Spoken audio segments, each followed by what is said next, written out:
Topping our news tonight at 5, firefighters continue to battle the Gulch fire as they keep an eye on the weather conditions. Fire crews are still working to get a line all the way around the French Gulch fire near Lake Isabella. That fire started last night and has burned more than 450 acres. Fire crews say they are happy with the progress they've made today. The fire is now 35% contained, and while 150 homes were threatened, only one cabin was lost.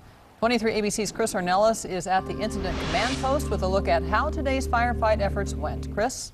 Well, right now we have kind of a good news, bad news situation up here. This afternoon, the winds really picked up out here, and we had temperatures in the mid-90s, the kinds of things you really don't want during a wildfire. But the good news is that there have been no major blow-ups in this fire this afternoon, and so far, the fire lines are holding.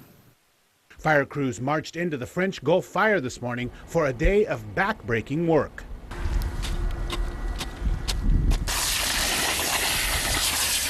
Crews are making sure every little hot spot is out so that this fire can't reignite.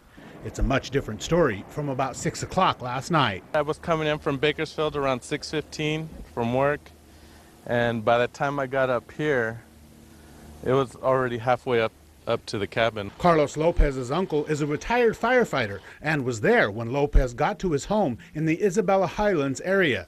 They immediately grabbed their weed trimmers and went into structure protection mode to try and save their home. Me and my uncle and my cousin, we just started weed whacking and got everything down as far as we can get. They cleared as much brush as they could, but eventually the fire pushed them back. We were down there, we can feel the heat of the flames.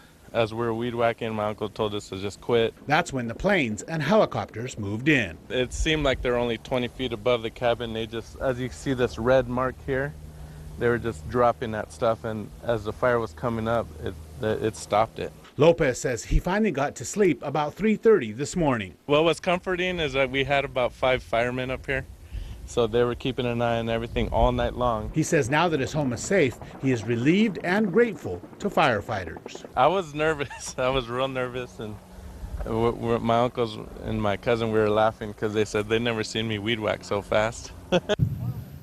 Now, just within the last few minutes, we learned from fire officials that coming up in just about an hour at 6 o'clock tonight, all of the mandatory evacuations that were put in place yesterday will be lifted, and all residents will be allowed to return to their homes. Live at Lake Isabella, Chris Ornelas, 23 ABC.